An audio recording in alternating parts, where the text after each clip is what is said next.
Anna Angéli, bonjour. Nous allons parler du Pré Saint-Gervais, bien entendu, au niveau de vos missions sur l'éducation et du numérique. Notamment donc une opération que vous avez démarrée il y a un an sur Code des codes, c'est ça? Oui. Alors en premier, donc on peut rappeler le contexte de ce qui se passe au Pré Saint-Gervais en matière d'éducation et de numérique. Alors en fait, mon premier mandat en 2008 jusqu'en 2014, c'était l'éducation et la politique de la ville. Et donc j'ai souhaité qu'il y ait un grand projet pour ces 6 années auprès des écoles. Et donc j'ai réfléchi avec d'autres partenaires sur la mise en place d'une concertation autour des usages du numérique et pour choisir avec les enseignants et les parents d'ailleurs un équipement qui était adapté puisque l'état du moment était assez catastrophique et donc il y avait des inquiétudes aussi des parents et des enseignants sur le B2I, tout ça. Donc on a progressivement, avec donc les équipes éducatives, réfléchi à de quoi ils avaient besoin, évidemment en accompagnement avec la formation. On a signé une convention avec l'éducation nationale pour garantir cette formation et de notre côté garantir les questions de maintenance, de confort et de subvention, etc. Donc on est devenu, depuis 2010 jusqu'à maintenant, une ville qui a atteint d'une part 100% d'équipements tableaux numériques, vidéoprojecteurs numériques, pour les écoles élémentaires et 40% pour les maternelles, puisqu'on travaille aussi avec les maternelles. Et on a été rapidement identifié comme une ville très numérique. Donc entre-temps, le numérique éducatif est devenu quand même une question nationale qui a été portée depuis la loi de refondation de l'école avec en faire entrer l'école à l'ère du numérique.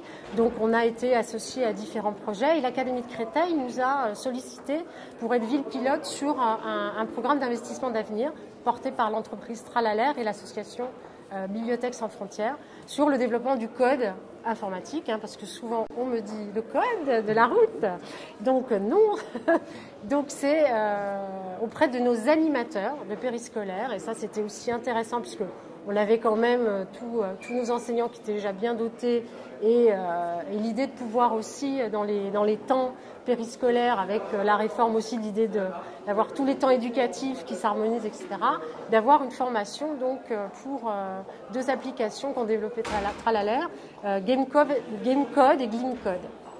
Et donc maintenant, depuis 2016, les animateurs ont été formés. On a pu commencer à la rentrée 2016 les ateliers du soir pour les enfants et c'est un enchantement. Ils en parlent à la maison, il y a vraiment énormément de choses qui en sortent. Et en parallèle, Tralalaire nous a proposé d'accompagner une classe de collégiens pour tester leurs outils.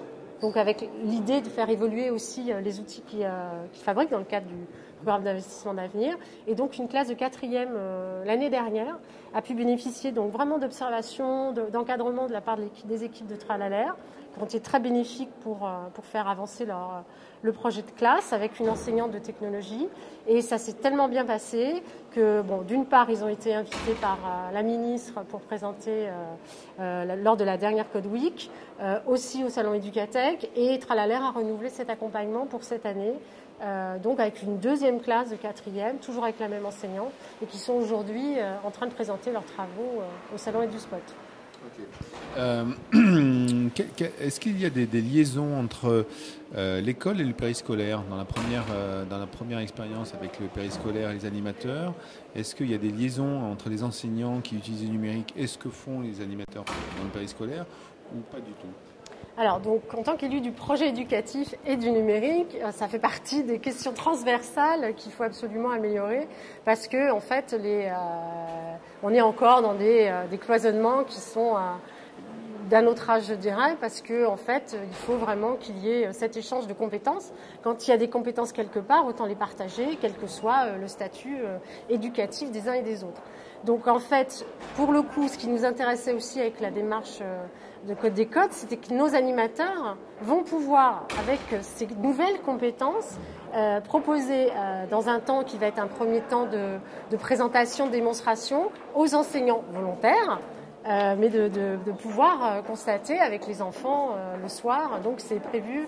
J'ai déjeuné avec l'ensemble des enseignants, on fait des rencontres, des déjeuners numériques pour évoquer un petit peu toutes les questions, mais pas que de matériel, mais vraiment de travailler aussi sur les projets, les usages, tout en gardant ma place d'élu. Je ne suis pas là pour parler pédagogie avec eux, mais voilà, qu'on ait vraiment un échange.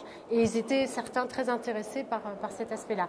Et le collège, dans le cadre de la liaison aussi école-collège, avec ce nouveau cycle qui va du CM jusqu'à la 5e, va permettre aussi qu'on fasse ce lien, ces passerelles entre enseignants de collège et enseignants d'élémentaire.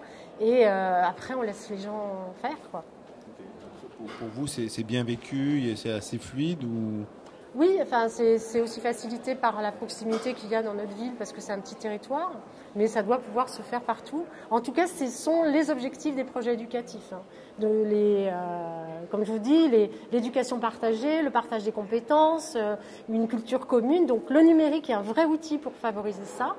Et quand vous voyez les résultats auprès des enfants, les collégiens, les enfants d'étape, ils s'éclatent, c'est fabuleux, donc ça se transmet. Là, on va proposer dans 2 semaines un des cafés des parents qu'on propose dans la ville sur le numérique. Donc, on fait une grande journée pour les parents, pour l'accompagnement à la parentalité, sur les questions, alors qui ne soient pas abordées toujours sur la question des risques, mais qu'on montre aussi ce que font les enfants à l'école, dans le temps scolaire, et aussi maintenant à d'autres moments dans le périscolaire.